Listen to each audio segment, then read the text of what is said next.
ஞானானந்தமயம் தேவம் நிர்மலஸ்படிகாகிருதியும் ஆதாரம் சர்வ வித்யானாம் ஹயக்ரீவம் உபாஸ்மகே. அஸ்ட்ரோ டிவி நேயர்களுக்கு அஸ்ட்ரோ கேசேங்கரின் பணிவான நமஸ்காரங்கள்.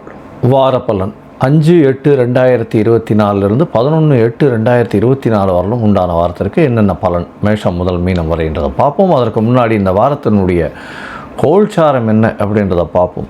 அதற்கு பிறகு இந்த வாரத்தில் வரக்கூடிய விசேஷ நாட்கள், அதற்கு பிறகு இந்த வாரத்தில் எந்தெந்த ராசிக்காரர்களுக்கு சந்திராஷ்டமம் அப்படின்றத பார்ப்போம். முதல்ல இந்த வாரத்தினுடைய கோல்சாரம் அப்படின்னு எடுத்தோமேனால் காலபுருஷ தத்துவத்தின் 2வது ராசியான ரிஷப ராசியில் செவ்வாயும் குருவும் இருக்க, கடகத்தில் புதனும் சூரியனும் இருக்கக்கூடிய காலகட்டம், சுக்கிர பகவான் சிம்மத்திலும் கன்னியில் கேதுவும், கும்பத்தில் சனி பகவான் வக்கரகதியிலும், மீனத்தில் ராகுவும் இருக்கக்கூடிய காலகட்டம்.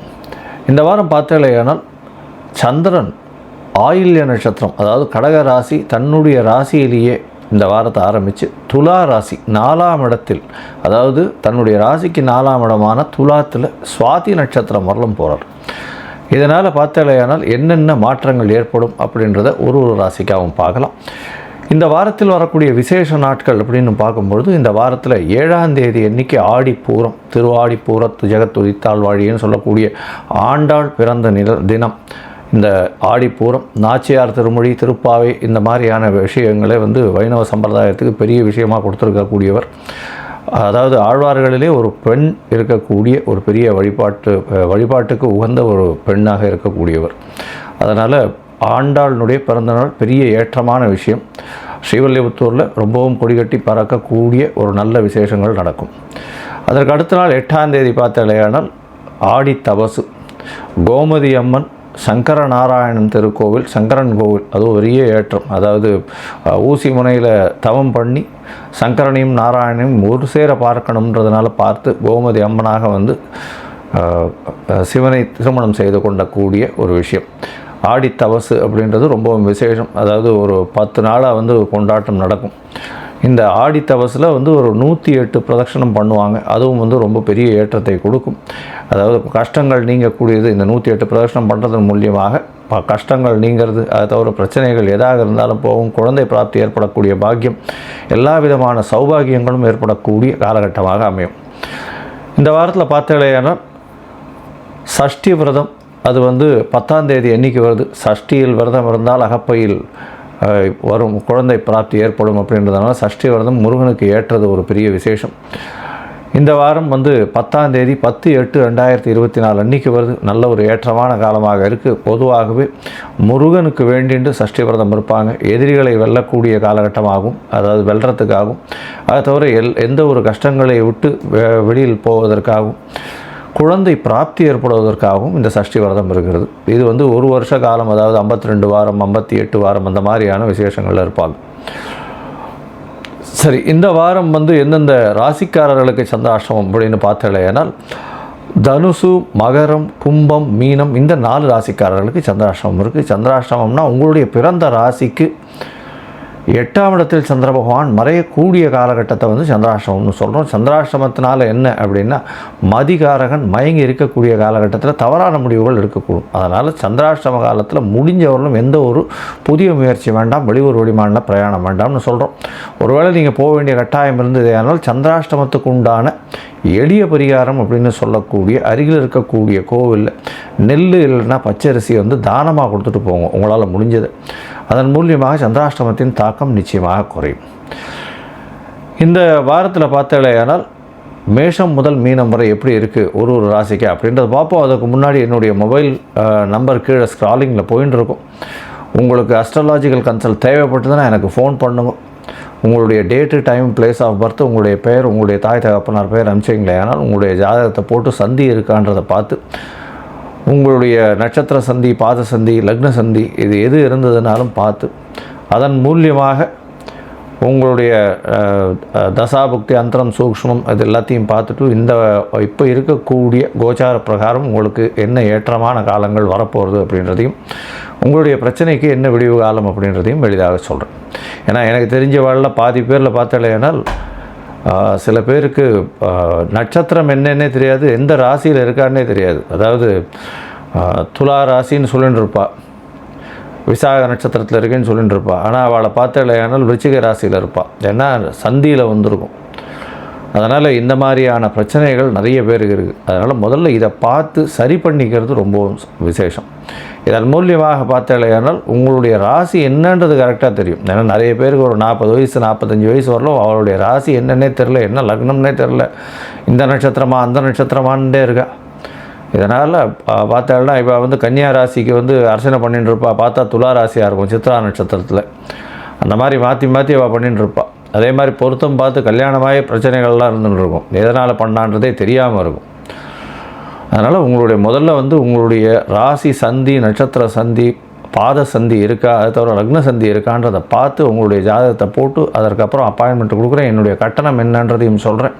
கட்டணத்தை செலுத்தி யூடிஆர் நம்பரை ஷேர் பண்ணுங்க. அதுக்கப்புறம் வந்து உங்களுக்கு அப்பாயின்மெண்ட் தரேன். உங்களுடைய ஜாதகத்தை பற்றி விரிவாக பேசலாம். சரி, இப்போ மேஷம் முதல் மீனம் வரை ஒரு ராசியாக 5/8/2024 11/8/2024 வரை உண்டான காலகட்டத்தில் என்னென்ன பலன் அப்படின்றத பார்ப்போம்.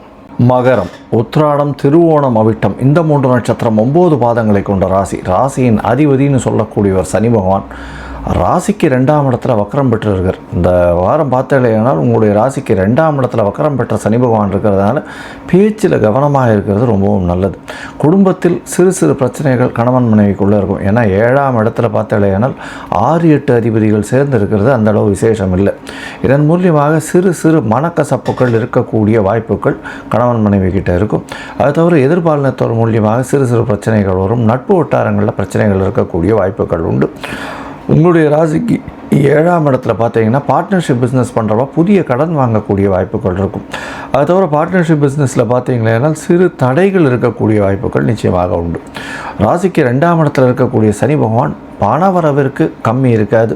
பணம் நிச்சயமாக வரக்கூடிய வாய்ப்புகள் உண்டு. உங்களுடைய ராசியை குரு பகவான் பார்க்கறதுனால உடல்நலத்தில் நல்ல ஏற்றம் இருக்கும். 4ஆம் அதிபதி 5ஆம் இடத்துல இருக்கிறதுனால புதிய வீடு மனை அமையக்கூடிய வாய்ப்புகள் உண்டு. புதுசாக வந்து இடம் வாங்கக்கூடிய பாக்கியம் நிச்சயமாக உண்டாகும். உங்களுடைய ராசிக்கு 5ஆம் இடத்துல இருக்கக்கூடிய குரு பகவான் மூலியமாக புத்திர பிராப்தி ஏற்படக்கூடிய பாக்கியம், ரொம்ப நாளாக குழந்தை பாக்கியம் இல்லாதவர்களுக்கு புத்திர பிராப்தி ஏற்படக்கூடிய பாக்கியம் இந்த வாரத்தில் நிச்சயமாக இருக்குது.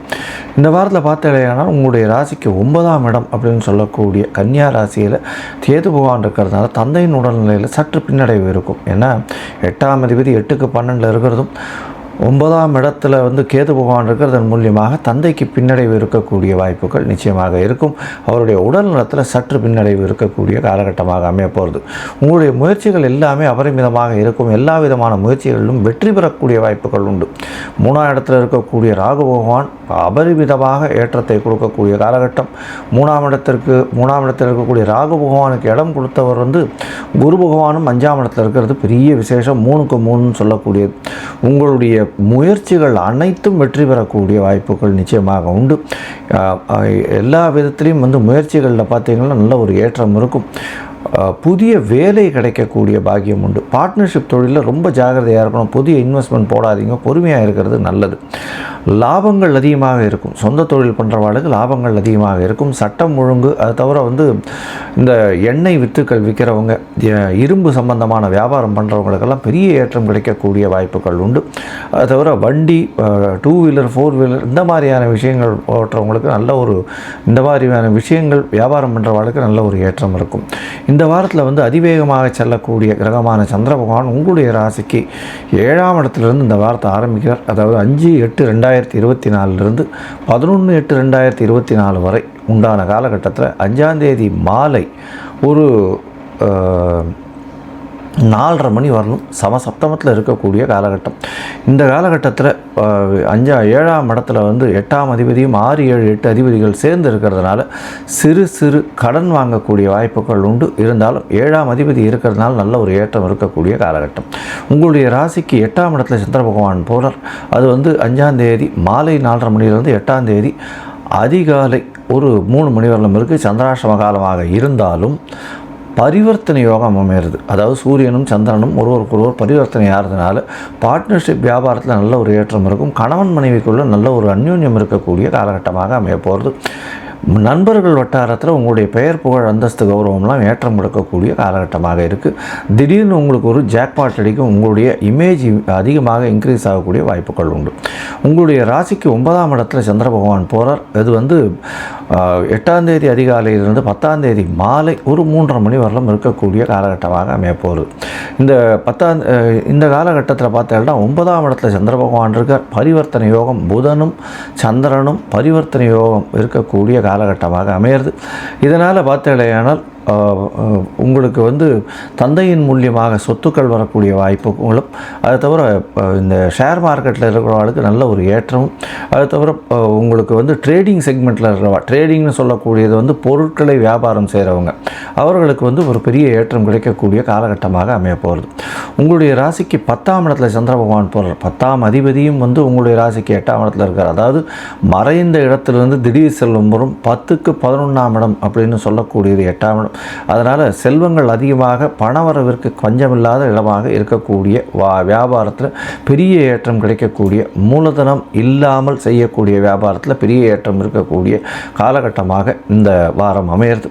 இந்த வாரத்தில் பார்த்தீங்கன்னா நீங்கள் காலபைரவரை போய் சேவிச்சுட்டு வாங்க. சிவன் கோவிலில் காலபைரவர் சன்னதி இருக்கும். அங்கே வந்து அவர் தான் வந்து அந்த கோவிலையே கட்டி காப்பவர்னு சொல்லுவாங்க. அதாவது அவர் தான் வந்து அந்த கோவிலுக்கே வந்து காவலாளி மாதிரி இருப்பார். அந்த காலபைரவர் சேவிச்சுட்டு வர்றதன் மூலியம் அதாவது சனி பகவானுக்கு காலபைரவர் தான் வந்து குருநாதர்னு சொல்லுவாள். அதனால் காலபைரவர் சேவிச்சுட்டு வர்றதன் மூலியமாக உங்களுக்கு சனியினால் ஏற்படக்கூடிய தாக்கம் வெகுவாக குறையும் அப்படின்றத சொல்கிறேன்.